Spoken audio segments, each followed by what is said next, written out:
দুর্গাধারা ওয়াটারফলসটি অমরকণ্টকে রয়েছে। এটি একটি ছোট্ট কিন্তু সুন্দর ওয়াটারফলস। ঘন সবুজের মাঝে এর অবস্থান। অমরকণ্টক বেড়াতে গেলে পর্যটকরা অবশ্যই এই ফলসটি একবার দেখে যান।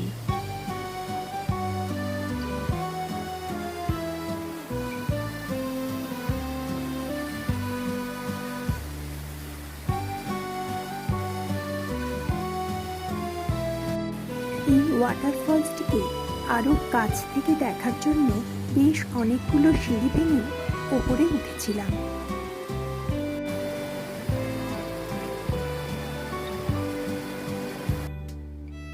বেশ অনেকটা ওপরে ওঠার পর দেখতে পেলাম যে কেন এই ওয়াটারফলসটি পর্যটকদের এত আকৃষ্ট করে।